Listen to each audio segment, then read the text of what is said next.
Olá, seja muito bem-vindo ao Talkeologia, um local reservado para a gente postar alguns delírios, devaneios e devocionais. E esperamos que faça algum sentido em sua vida, te ajude a caminhar um pouquinho mais. Se eu te pedisse para você descrevesse nessa oportunidade um herói, uma pessoa bem-sucedida, uma pessoa que deve ser seguida o seu exemplo. Talvez você pudesse me descrever assim que um herói atual ele seria uma pessoa que nasceu em humildade e através de muita luta, muito esforço, muita dedicação, ele conseguiu um patrimônio considerado. Ele saiu da condição de empregado para ser um empreendedor ou algo parecido. Se nós revertêssemos os polos e disséssemos uma pessoa que ela tinha tudo isso, tinha todas as condições, mas ela opta por vontade própria se viver numa vida simples, viver numa vida regrada. Talvez você colocasse essa pessoa na prateleira de pessoas que são consideradas loucas, porque numa sociedade onde todos querem subir a escada, ela, por vontade, por livre e espontânea vontade, ela desce a escada. Ela procura viver de maneira simples. E simplicidade é o tema que nós vamos refletir hoje. Preste atenção ao que o autor de Eclesiastes vai dizer, lá no capítulo 7, no verso 29. Deus nos fez simples e direitos, nós complicamos tudo. Falar de simplicidade, onde se apregoa uma vida opulenta, uma vida de abastância, onde até se usa a teologia como base para isso, onde muitos dizem assim, peraí, nós somos filhos do rei, nós comeremos o melhor dessa terra. Se você está em condições de privações, algo está errado em sua vida. E outras argumentos que se baseiam nesse ponto. Mas simplicidade no padrão bíblico é liberdade. Duplicidade é uma prisão. Se vivemos uma vida simples, nós somos livres. Nós somos livres porque nós não dependemos de outras coisas para nos completarmos. Quando a pessoa vive em busca de algo, ela automaticamente ela se torna escravo daquele contexto. Ela vive numa prisão, porque ela se vê privada daquilo que ela não tem e corre como louco atrás daquilo que ela diz que precisa.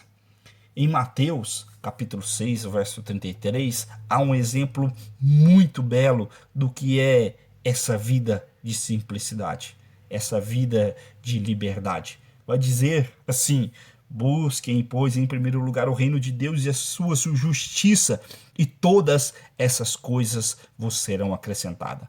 Se nós invertêssemos esse texto dizendo assim, busquem todas as coisas e o reino de Deus vai nos ser acrescentado, nós viveríamos numa prisão, porque nós vivemos numa vida que parece não, é uma eterna fome. Buscamos coisas e nós não nos saciamos com elas. Buscamos sempre o carro do ano e quando nós alcançamos, parece que essa fome ela aumentou e surge outro e outro e outro carro do ano. Buscamos bens com essa ideia que eles vão nos saciar, mas à medida que nós os alcançamos, parece que essa fome ela só aumenta. Jesus ele nos aconselha a saciarmos essa fome com o reino de Deus. Quando nós colocamos o reino de Deus em primazia, essas demais coisas, essas outras coisas periféricas, elas nos são acrescentadas, porque nós já estamos satisfeitos com o reino de Deus.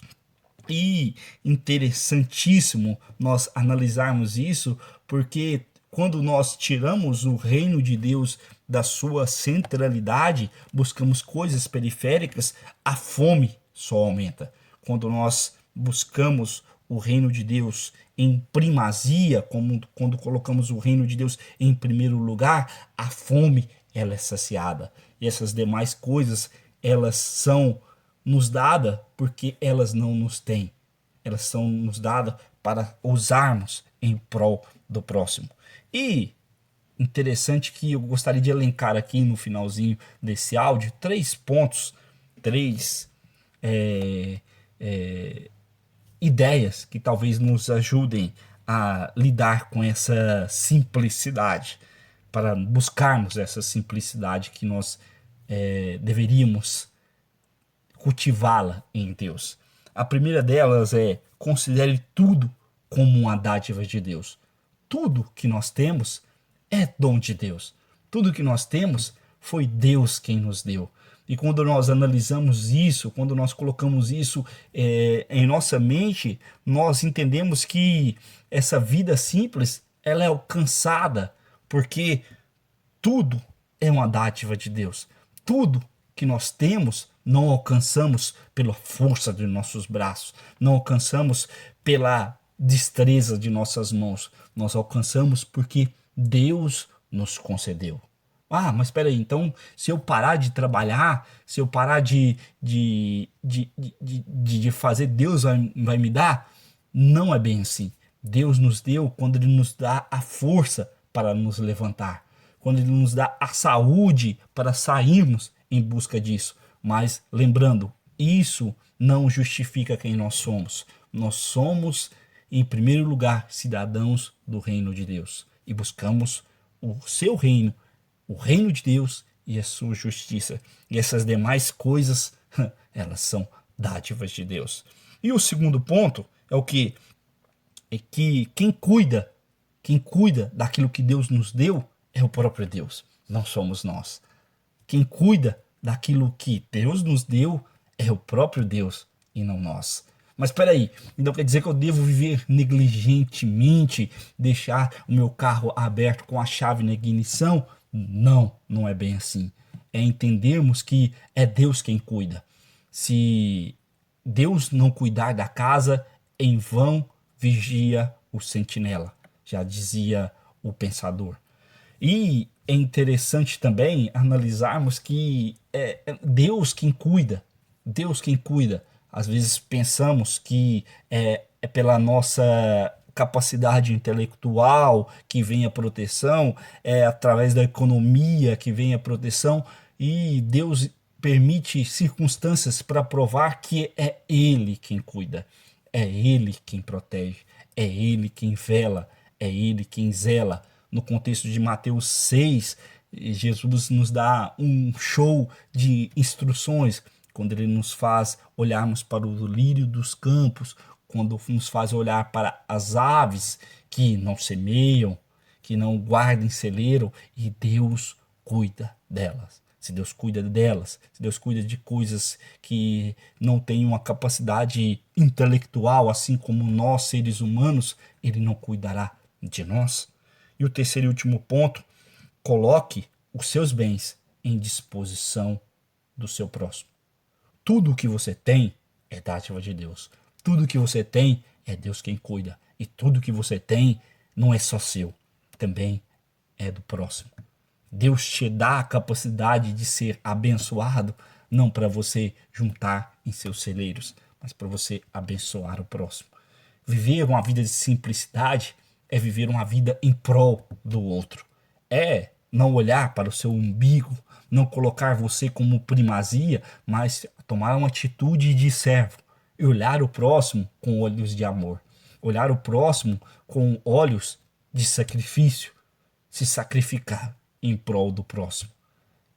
Esses são os pontos de uma vida simples.